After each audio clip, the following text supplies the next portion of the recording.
So Neil, you were just talking about four ways a strategy advances. So just honing down a little bit, are there certain stages in the movement or pre-movement where you see some of these other strategies? Obviously, best practices seems like one of the maybe the most effective way, but there are certain stages in a movement or pre-movement where you see these other strategies being more effective. Yeah, and this is a great follow-up to that presentation because it's not that you're going to only use one of those four. We would recommend use best practices first and understand the best practices. But then as you begin to implement, you will have to morph those best practices.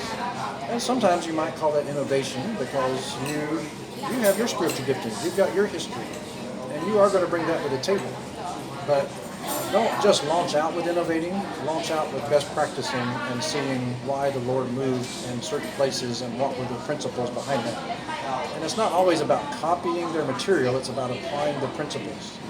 And you're going to then morph and adapt and innovate. Adapt would be a word for morphing. But also, hey, you're going to bring other people on board and say, hey, who else can we get launched into this thing? So it is going to be that you might look at best practicing as 60, 70, 80% of what you're doing, and you're mixing in these others as 10 to 20%, 30% of what you're doing. And so, yeah, there will always be a little bit of all these things in how you implement your strategy.